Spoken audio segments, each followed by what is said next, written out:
Good morning, everybody. This is Laura. Welcome back to my channel. Today I'm going to do something just a little bit different. It's going to be kind of a shorter video.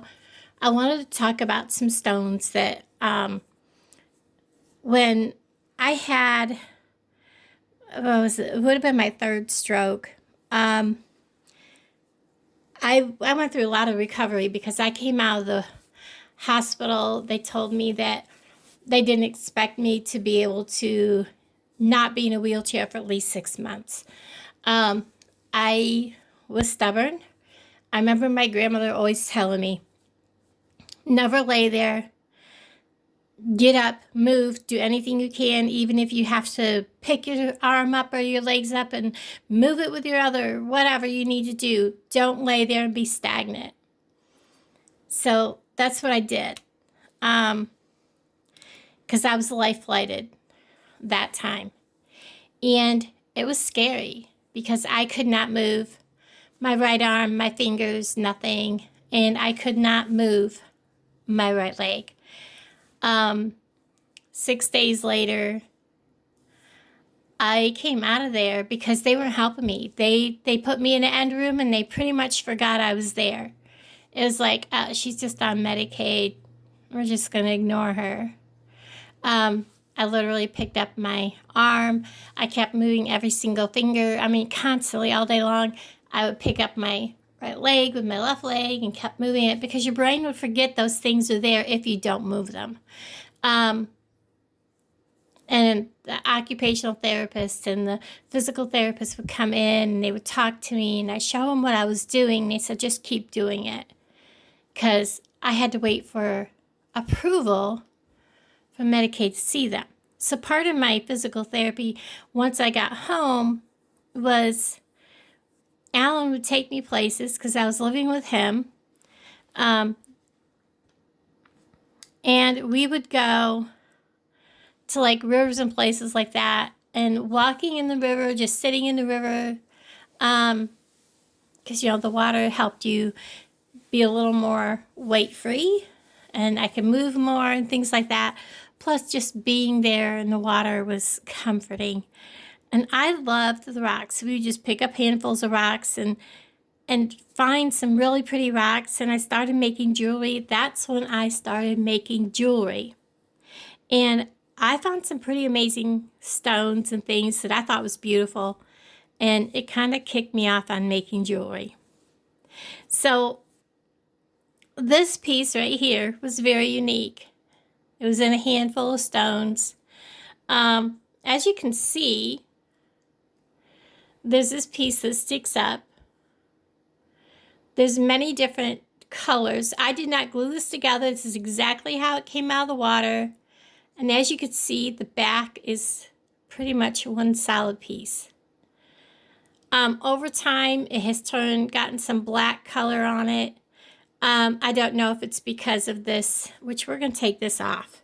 Nasty thing that I have made out of just a piece of, I'm not even sure what I used.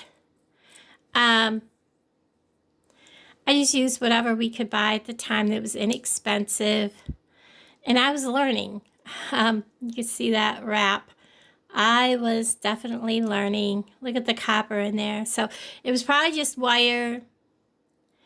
And he bought special drill bits to drill. Look at that. It looks like bone in there. It doesn't even look like rock. Okay? Sorry about that. It doesn't even look like rock. That does look like bone. Whatever this is, I've had several people look at it and say this looks like a tiny little petrified turtle.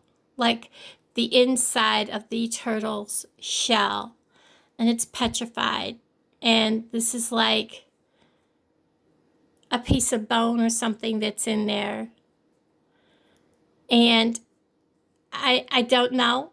I've never had anyone come up and say, well, let's find out. I do want to clean this up, but this is a piece I'm going to keep for myself. It's very unique. I had somebody that was going to sell this for me. He had it in a case and he had lights. And I could see that this was like drawing up. And I was like, no, you can't put stuff like this under hot lights. If anybody's going to put jewelry in a case, keep it out of lights that produce a lot of heat. You want a low heat light. Well, right now everybody's going to, these LED lights that are, they don't produce a lot of heat. So we don't have that problem anymore. But I got this back from him, and we're going to redo this. This is just some of the samples of some of the rocks that I picked up that had such pretty coloring to them. This is another one, and I wish I had not glued this on. I don't know if I can get this back off to redo this, but this is pretty much permanent. There's no way to redo this. But if you look, you can see the eye, and it just looks like either a hawk or an eagle face on this. And then this is actually natural purple fluorite. It's got purple and smoky gray. This came out of a river that was not far from a mine that mines this. So it is clear coated to help it keep its shine and its colors. So it's very pretty. Another piece that I won't part with. But what I think I want to do is I want to I'm probably going to use a wire, put a new wire wrap on this with a better wire, and I want to find a way to make this look nice on, and I actually kind of would like to use leather because this wasn't on here, and I think it happened because the discoloration because of the wire. And I'm thinking I would rather have leather on this. 5 drill bits to drill that hole. Special drill bits. They were made to drill through stone and stuff like that. And we kept the drill bit wet and everything, and it still did that. Yeah, I think leather would be the way to go with this. What do you guys think? I think it would be beautiful. This is a piece I'm keeping, so leather would be something I would want around my neck anyways. So I think I'm just going to cut me off a good length of leather because I'm going to be putting knotting on this. Yeah, I like the leather.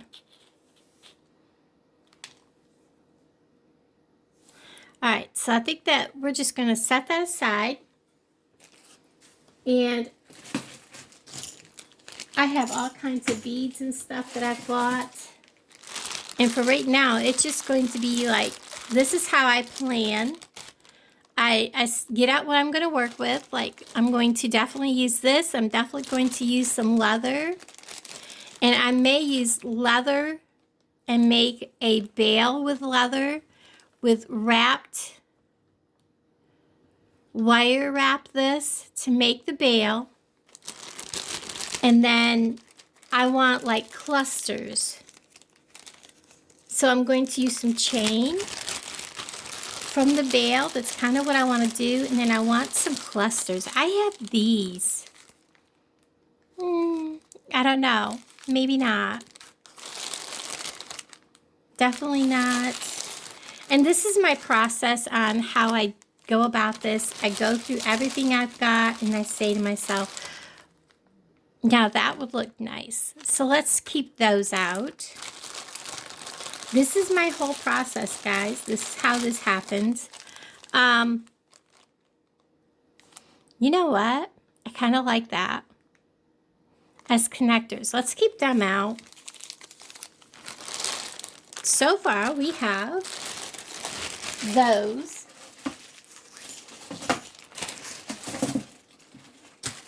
Do we have anything in this bag that I would want to use? This is the March bag. You know what?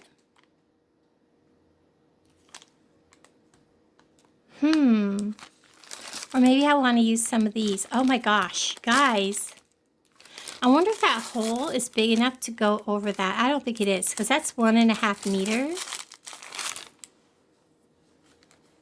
Or millimeter, not meter. I don't think the holes are big enough.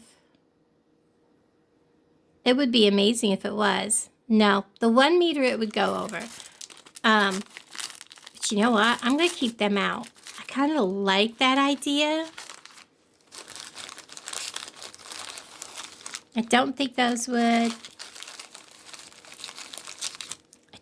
Definitely not. That chain is too small. I don't like the gold. And this is definitely not something. No. Okay. So we're definitely using these and these. And I want these as a connector. Let's see what else we have. And this is my whole process and how I plan.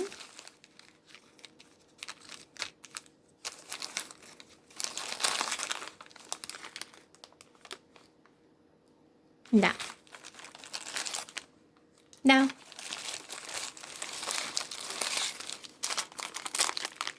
Maybe with that purple fluorite, that would go pretty with that. No. Okay.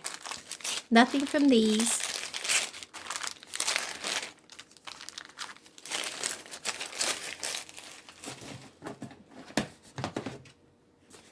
Now we have all of these. Let's see what we have in here.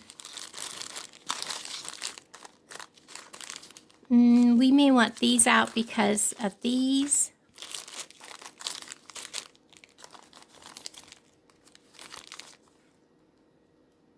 Do I want to? I may want a toggle clasp. Just for the fact that this is not going to be real long.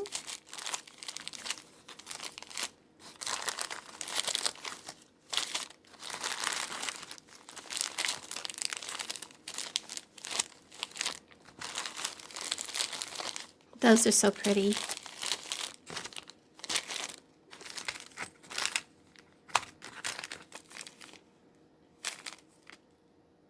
I may want these bead caps. I'm not sure.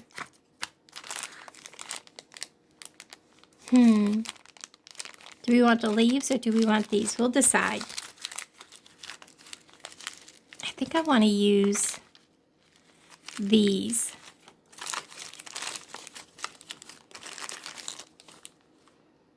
No. I do have some of these leaves left. We may want them. We'll leave them out. No. Okay. There's out of that box.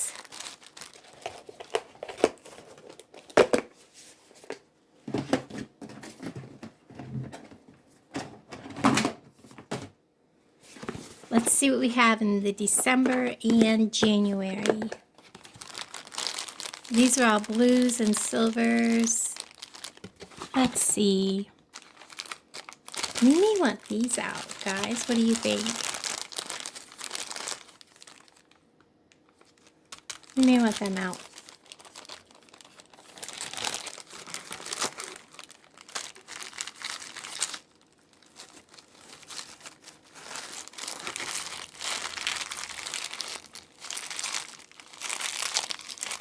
Like I said, I have more of those.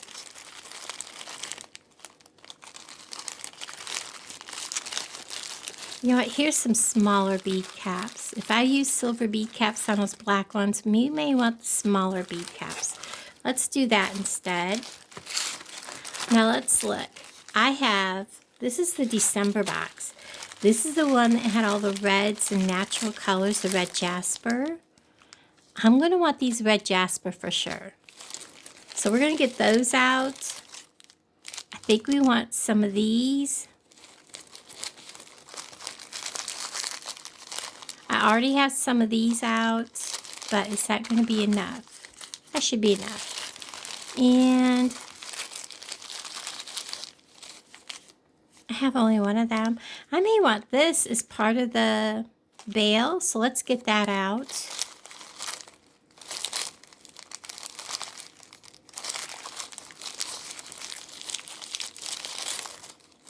You know what?